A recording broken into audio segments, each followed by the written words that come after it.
자, 성대하게 준비할 수 있도록 해주시고요. 자, 그의 겨울은 따뜻했네라는 박완서의 소설 한번 같이 좀 보도록 하죠.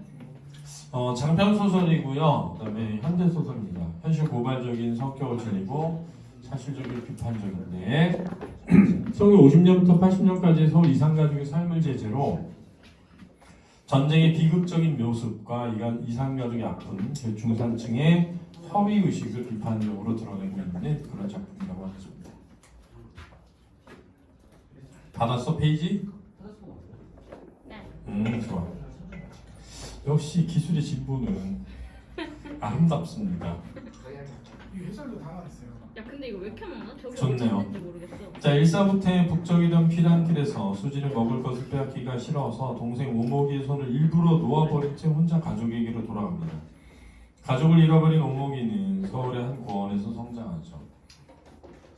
슬프네요 벌써. 어린애가 뭘 알았겠어, 그지? 이렇게 될 줄은 몰랐겠지.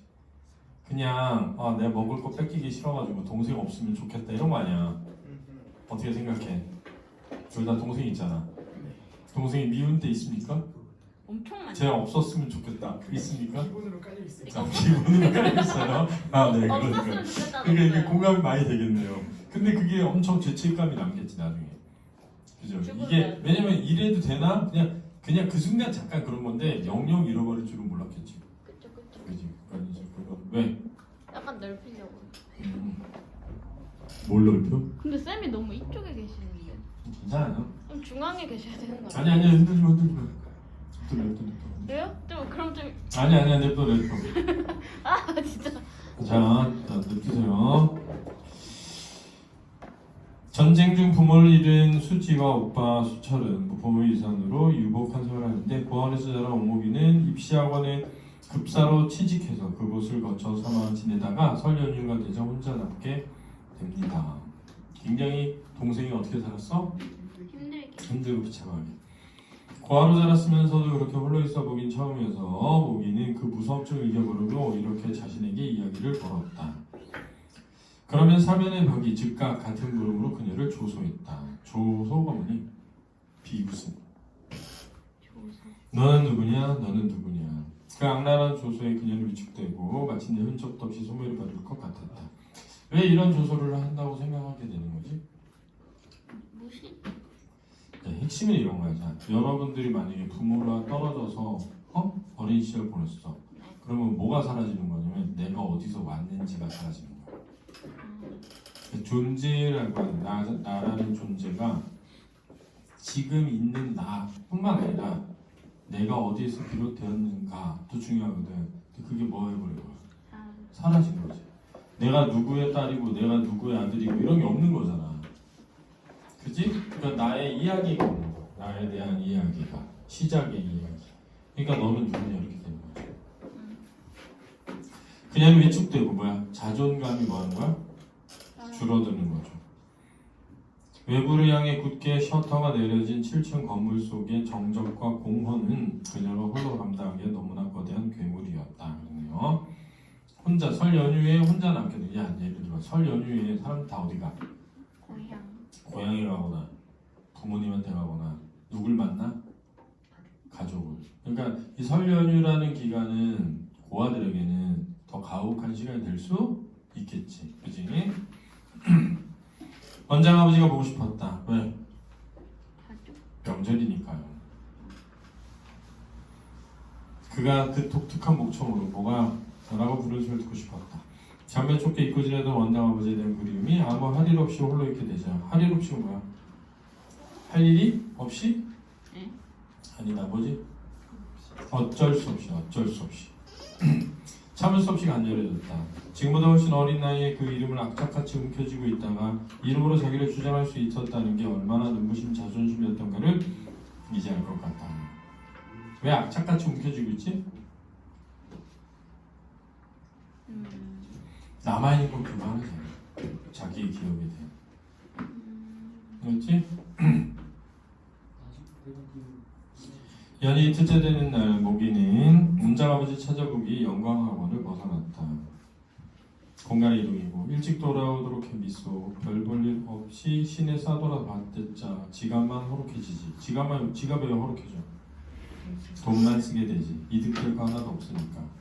나이 지긋한 수위 영감이 생각해서 해주는 소리인데도 목이 듣기엔 너 따위 고아가 매출해봤자 돈 쓸 밖에 갈 데가 있겠냐는 비아냥거림으로밖에 안 들렸다. 이렇게 비아냥으로 들리게 되는 이유가 뭐야? 자존감이 떨어져서지. 자격지심으로 한다. 앞에서 보면 위용당당한 7층짜리 건물이지만 뒷문 밖은 생전에 볕이 안 드는 음험하고 더러운 뒷골목이었다. 묘사고 뒷골목의 구옥들은 오래전에 지은 집 거기는 싸구려 음식점이었어. 쓰레기 넘치는 연탄재 위 끼얹은 밥집거리가 얼어서 메밀꽃처럼 피어나고 있었다. 목이는 뒷골목에 들 볕을 차단하고 떡 버티고선 7층의 괴물스러운 등어리를 쳐다보면서 오인하되 있는 거야. 이건 집이 아니다라고 진절이 쳤다. 부정한 거죠. 번화가의 상점들은 모두 닫혀 있었다. 왜 뭐니까? 명절이니까. 철시한 거리를 색색하지 때때 옷을 입은 사람들이 보통 때와는 다르게 걸음 그 자체를 즐기듯 천천히 걸어가고 있는 게 보기 좋았다. 명절이니까. 뭔가 일을 하러 가는 게 아니라 놀러 다니는 거잖아. 이해됐어? 네. 집에서 식구들 저희들끼리만 모여서 서로 산다는 건 어떤 모습일까? 식구들 저희끼리만. 목이는 이 세상의 모든 사람들이 식구라는 이름으로 저희끼리만 끼리끼리 뭉쳐서 자기를 따돌리고 비웃고 약올리는 것 같이 외로워 서러웠다. 자기만이 식구라는 입단에서 따돌림 당하고 있다는 느낌이 그녀의 작은 가슴을 한없이 서러워하게 했다. 중요한 수찬이는 실질적인 가장 노릇을 하게 되자. 왜? 어떨 때 그 실질적인 가장 노릇을 하게 되지? 부모님이 돌아가시면 제일 먼저 시간일이 6.25 때 잃어버린 누이 동생을 찾는 일이었다. 그는 돈을 아끼지 않고 신문 광고도 자주 지냈거니와 전국에 고원한 사람을 시켜서 그는 몸소 수소문한 일도 게을리지 않았다. 친척이나 친구들을 통해 어디 용한 점쟁이 했다는 소리만 들어도 천면불구하고 따라 나서서 동생의 생사를 애타게 점쳤기 때문에 그의 드물게 착한 마음은 이미 일가 문중에 정평이 나 있었고 칭송이 자자했다. 즉 이렇게 동생을 찾는 수철이를 가족들, 친척들은 기특하게 보였다는 거야? 여겨왔음을 알 수 있지.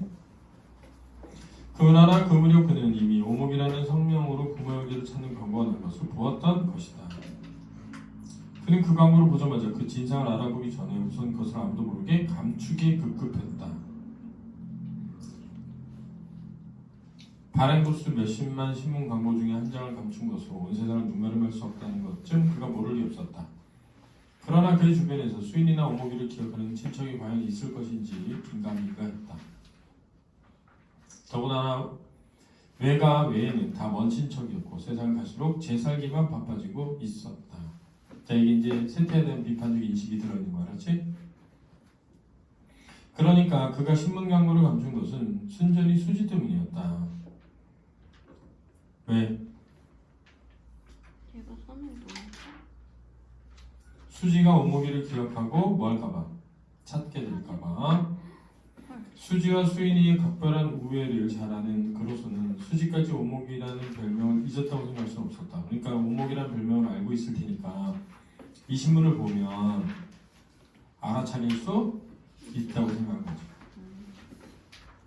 사진과 함께 실린 그 신문 광고를 보자 단박에 그는 오목이야말로 그가 찾는 누이 동생 수인이라는 것을 알 수 있었다. 터무니없이 앳된 사진의 얼굴은 그가 기억하고 있는 나를 통해 먹을 것에 걸신이나 식구들의 지청구를 한번 봤다. 지청구는 원망이나 수인의 얼굴 그대로였다. 따라 알아보라 긴가민가 할 여지조차 없었다. 확실했다는 거예요. 그때 누이 동생의 얼굴을 마치 인화한 것처럼 인쇄 명료하게 그의 속에 기억 속에 찍혀 있었다. 누이 동생을 잃어버린 때가 그의 중학교 때였으니 그럴 만도 했고 왜? 중학교 때쯤이면 기억이 남아있으니까. 또 장남으로서의 신감 때문에 그 얼굴은 그에게서 좀처럼 지워지지 않았다.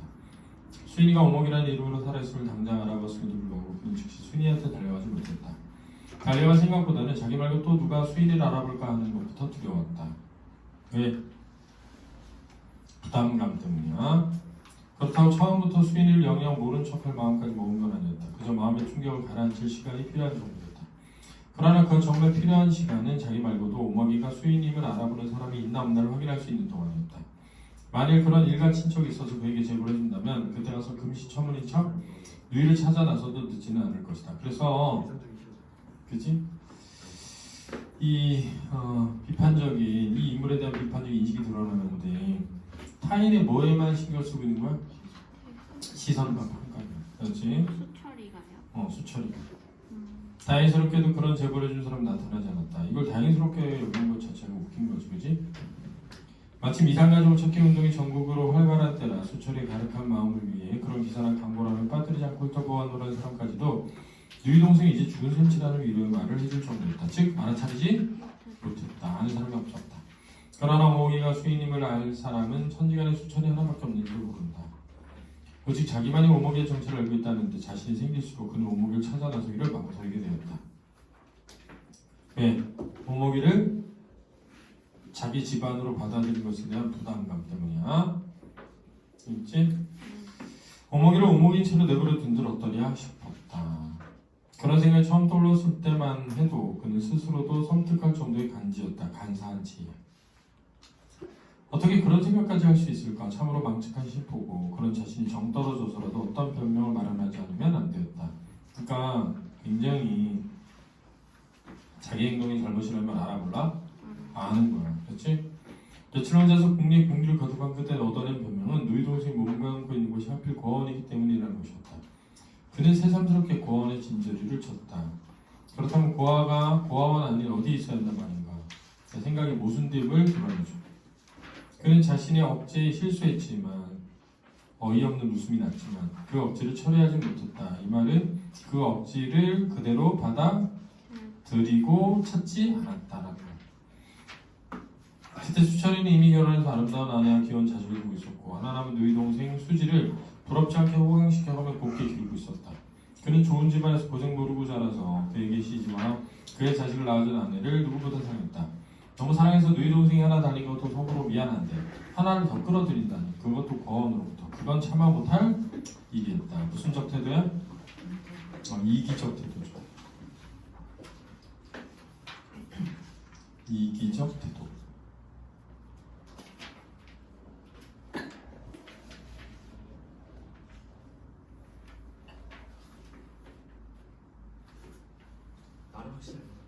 그래서 수지도 결국은 그지 동생을 찾기 위해서 고아원에 후원하고 그러다가 오목이를 만나요. 근데 수지도 아는 척을 안 해. 안 한단 말이야. 왜? 자기가 오목이를 뭐였던? 버렸던 게 뭘까봐? 드러날까봐. 그렇지? 오빠도 오목이라는 걸 알았는데 일부러 찾지를 않아요. 왜? 자기의 행복한 삶이 뭘까봐? 깨질까봐. 그렇지. 평생 어쨌든 남으로 살았던 동생이 어떻게 살았는지 모르는데 그치? 그 동생까지 자기가 떠맡아서 책임지는 게 뭐여서? 싫어. 그렇지? 그게 되는 거야.